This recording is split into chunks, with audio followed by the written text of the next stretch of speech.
Okay, posturing yourself is absolutely key. Posturing in the sales industry is really important.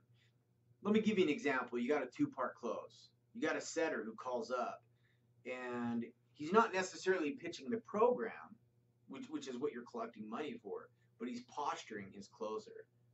Oh, Mr. X is amazing. Mr. X can change your lives. Make sure you impress Mr. X. Make sure you do this. When they get on the phone, you know that the sale for the program is going to work if the person is like, Mr. X, thank you so much for your time. Mr. X, I'm ready to make change now. I can't believe I'm on the phone with you. That's called posturing, okay? Boom, going up at the next level. Posturing yourself is done really easily. It's by a few things. Bear with me here. I'm going to click on something on my screen because I want to make sure I get a couple points in. But when you are, I had this gorgeous friend years ago. She had no problem asking guys out. She was phenomenally beautiful in the fitness industry. She's actually a well-known name today.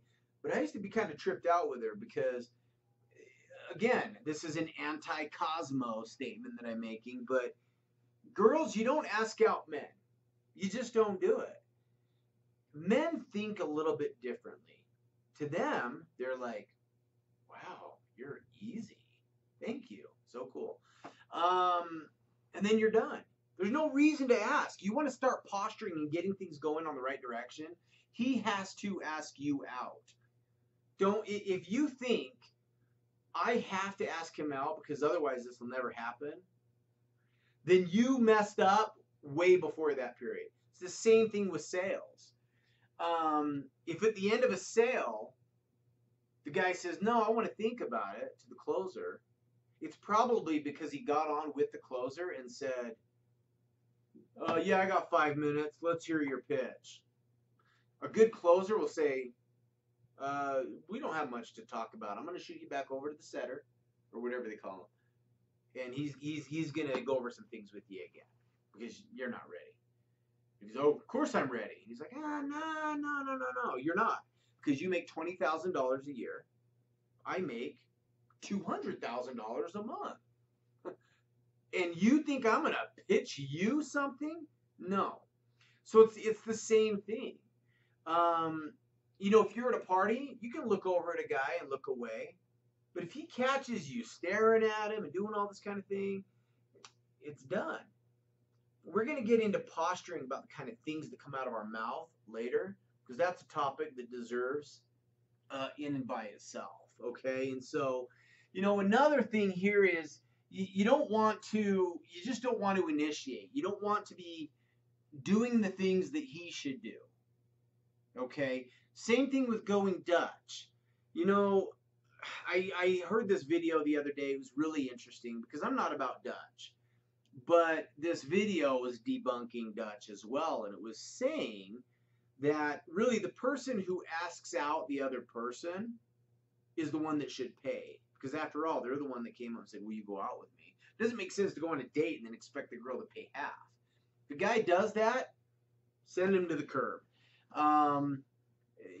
Chivalry isn't dead, but it's getting pretty dang close. The millennials these days, the kids in their teens coming up, they're pretty much worthless. They really are. And don't get me wrong, there's some great kids out there because the parents are working really hard against a lot of the distractions that we have today. But, you really just want to set things set the tone for how things are going to be in the future. You want him to see you as something great, and he's got to come get you, and he's got to work hard for it. Don't give men a break. Make it a little tough for them. Don't make it impossible. Don't have it in such a way where a great guy is going to be like, man, you're no. Like, really, you're just a headache. I'm out of here. But make him see that you are a gift that is presented to him after what he does to earn that gift. And so posturing yourself is just so huge. There's I'm gonna save some of the very next video actually is going to be about what you girls talk about when you're with a man.